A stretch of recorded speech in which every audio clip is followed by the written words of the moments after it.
I still remember the night her friends made that joke. We were sitting around our dining table, wine glasses half empty, laughter spilling into the night, when Mia's best friend, Tessa, nudged her and said, "Well, if Ryan ever screws up, at least you've got your backup husband." Everyone laughed. Everyone but me. Mia blushed, rolled her eyes and said, "Oh, stop. He's just a friend."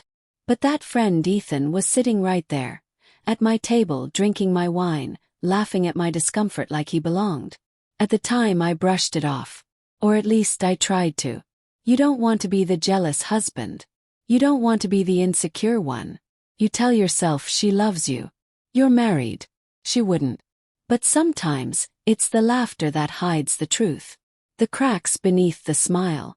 Mia and I had been married 8 years. We'd built a good life, or at least that's what I thought. We had a nice house, steady jobs, and a quiet rhythm that most couples crave. Ethan had been around for about 2 of those years. He worked in Mia's marketing firm. Just a co-worker, she'd said. He was the charming type. The kind of man who looked at everyone like they were the most interesting person in the room. He had that easy confidence that came from knowing people liked him. And people did, especially Mia. I'd see her phone light up at night, the soft glow under her pillow. I'd hear her laugh quietly, tell me it was just a work meme or Tessa sending something stupid. I believed her because I wanted to.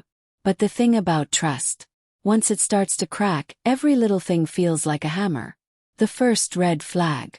One afternoon I decided to surprise Mia at work with lunch. Something simple. Sandwiches from her favorite deli. Her office had glass walls, and as I walked in, I saw her before she saw me. She was standing close to Ethan, too close. He tucked a strand of hair behind her ear, that small, intimate gesture that people don't do with just friends. And she didn't pull away. When she finally noticed me, her face drained of color. "Oh, Ryan. You didn't text," she said, forcing a smile. "Didn't think I had to," I replied, handing her the lunch. Ethan smiled awkwardly, muttered something about needing to check an email, and slipped out. That night I asked her, "What's going on with you and Ethan?" She sighed, rubbing her temples. "Ryan, it's nothing. He's just touchy." "You're overthinking." Maybe I was. But deep down I already knew I wasn't. The messages. A few weeks later, the truth came wrapped in a simple mistake. Mia left her phone on the counter one morning before work. Buzzed once, twice, 3 times.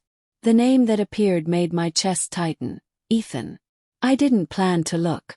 But curiosity has a way of turning into survival when your gut won't let go. "Ethan. Can't stop thinking about last night." "Ethan, you smell like that perfume I like. Still on my hands." "Ethan, don't feel guilty.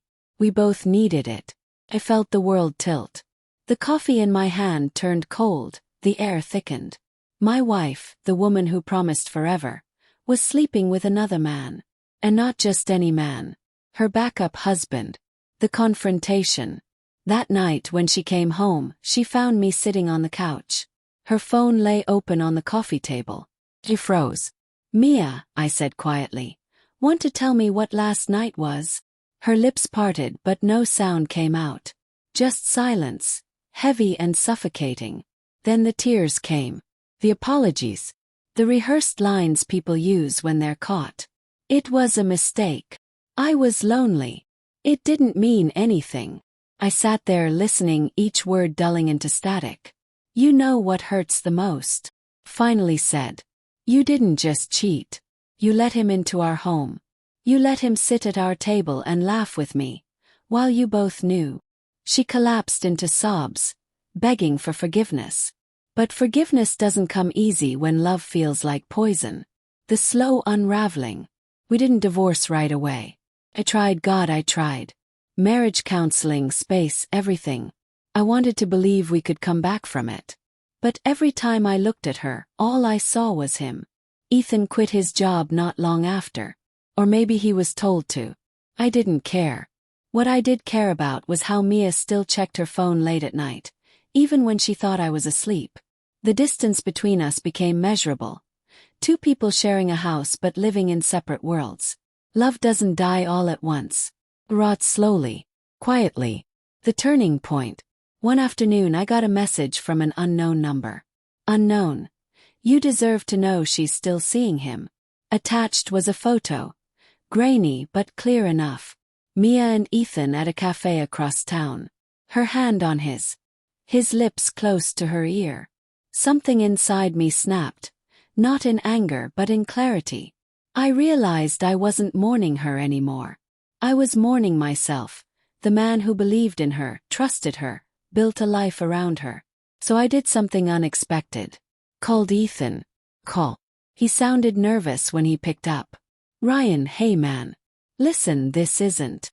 Relax, I said calmly. I'm not here to fight. He stayed silent. I just wanted to let you know, I continued.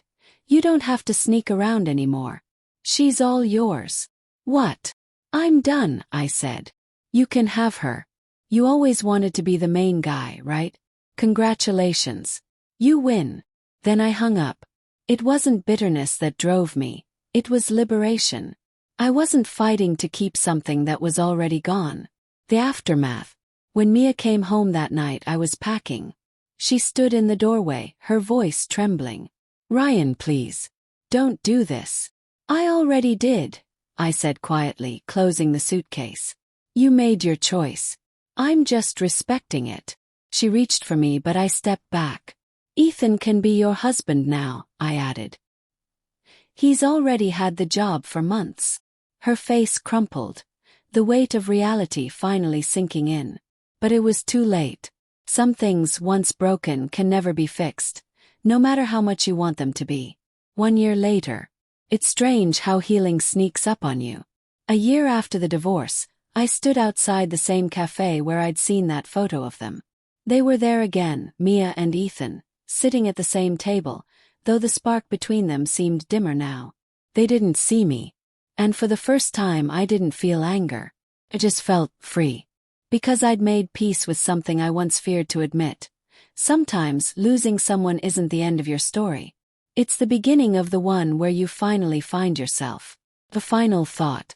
When people joke about backup husbands or backup wives, they think it's harmless. Little fun. Laugh. But what they don't realize is that sometimes those jokes hide truths waiting to be exposed. And when they are, the laughter dies fast. Mia thought she could keep her backup safely tucked away. Something to fall back on when things felt dull.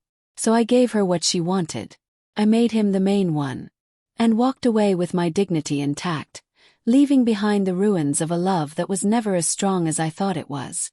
Would you like me to make a slightly darker or more emotionally raw version of this story? More tension, slower emotional decay, sharper dialogue? It could push it from sad realism into something more haunting.